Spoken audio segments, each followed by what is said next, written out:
Hello दोस्तों, स्वागत है आपके अपने यूट्यूब चैनल पर जिसका नाम है स्टॉक व्यू। आज हम बॉम्बे स्टॉक एक्सचेंज के शेयर बीएसई लिमिटेड की बात करेंगे। इसके इंट्रोडक्शन में हम देखेंगे ये एशिया का सबसे पुराना स्टॉक एक्सचेंज है जिसकी स्थापना 1875 ईस्वी में हुई। 483 लाख करोड़ के मार्केट कैप वाले इस एक्सचेंज में 5100 कंपनियां लिस्टेड हैं और मार्केट कैपिटलाइजेशन के बेसिस पर विश्व का 10वें नंबर का स्टॉक एक्सचेंज है। असल में बीएसई करता क्या है? सामान्य रूप से स्टॉक एक्सचेंज के ऑपरेशन जिसमें लिस्टेड शेयरों को अपने प्लेटफॉर्म पर ट्रेडिंग और इन्वेस्टमेंट को ऑथराइज करता है। नई नई कंपनियां बीएसई और एनएसई पर लिस्ट होकर बाजार से पैसा जुटाती हैं। इसके अलावा Indian clearing and corporation limited, जो कि बीएसई की सब्सिडरी कंपनी है, वह बाजार से शेयरों को खरीद एवं बिक्री की सामान्य गतिविधियों को इंश्योर करती है। बीएसई अपनी डेटा सर्विसिंग के अंतर्गत अपने क्लाइंट्स को रियल टाइम और हिस्टोरिकल डेटा प्रोवाइड करता है, जो उनको in depth analysis, algo trading और ऐप डेवलपमेंट के लिए बहुत यूजफुल होता है। इसके अलावा बीएसई स्टाफ एमएफ प्लेटफॉर्म के जरिए म्यूचुअल फंड ऑपरेशंस को फैसिलिटेट करता है और एसएमई के लिए जो लिस्टिंग के लिए रेगुलेटरी कंप्लायंस होते हैं उनको फुलफिल करने में उनकी मदद करता है और बुक बिल्डिंग के लिए एक्सपर्टीज देता है। How BSE generates revenue. सामान्य रूप से इक्विटी और डेरिवेटिव्स में ट्रेडिंग से मिलने वाला ब्रोकरेज इसके रेवेन्यू का 70 से 75% भाग बनाता है और ये मुख्य रूप से सिक्योरिटी सर्विसेज के अंदर है। इसके अलावा कॉर्पोरेट सर्विसेज जिसमें आईपीओ की लिस्टिंग के लिए रिक्वायर्ड सर्विसेज जो इसके रेवेन्यू का 15 से 20% भाग बनाता है। इसके अलावा बीएसई अन्य कंपनियों में निवेश के जरिए इन्वेस्टमेंट इनकम से 8% और डेटा डिसिमिनेशन और इंडेक्स फीस से 2 से 3% रेवेन्यू जनरेट करती है।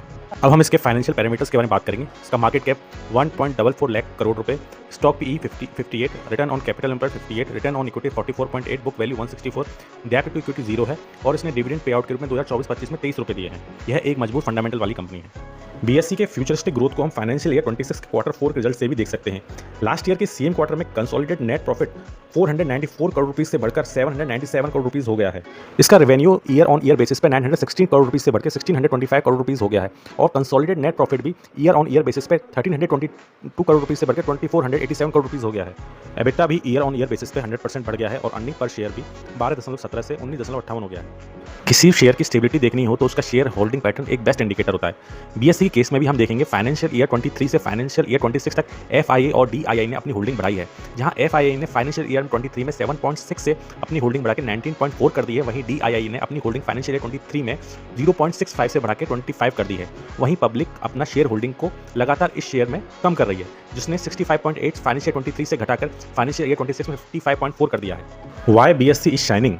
शाइनिंग से मतलब है कि बीएसई में आखिर क्या है कि इसका जो शेयर है वो रॉकेट बना हुआ है।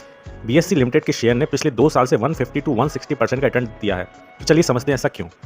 बीएसई का रेवेन्यू मुख्य रूप से ट्रांजैक्शन रेटेड बिजनेस से आता है। इसमें कमोडिटी एवं इक्विटी डेरिवेटिव्स में ट्रेडिंग एवं इन्वेस्टमेंट एक्टिविटीज में बढ़ती ग्रोथ है। इस ग्रोथ को बीएसई के बिजनेस में सेगमेंट वाइज समझते हैं।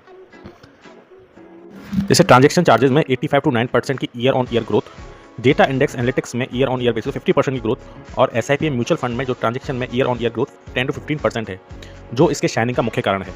अभी तक हमने बीएसई के बारे में अच्छी अच्छी बातें ही जानी है। आइए हम इसके वीक पॉइंट्स के बारे में समझते हैं। बीएसई अपना मैक्सिमम रेवेन्यू ट्रांजैक्शन चार्जेस से लेता है, जो ट्रेडिंग से आता है। यदि गवर्नमेंट इन ट्रेडिंग एक्टिविटीज़ पर रेस्ट्रिक्शन लगा दे तो ये बीएसई के लिए प्रॉफिट को हैम्पर करेगा। इसके अलावा ग्लोबल टेंशंस और वार लाइक सिचुएशंस में कंपनियों की प्रोडक्टिविटी कम हो जाएगी, जो बीएसई के शेयर को इफेक्ट करेगा। इसके अलावा बीएसई का शेयर हाई वैल्यूएशन पर है। इसका पीई रेशियो 58 का है, यानी 1 रुपये कमाने के लिए शेयर धारक को 58 रुपये खर्च करने होंगे। साथ ही साथ इसका सिक्लिकल बिजनेस इसके प्रॉफिट को समयबद्ध रूप से कम या ज़्यादा करता रहता है।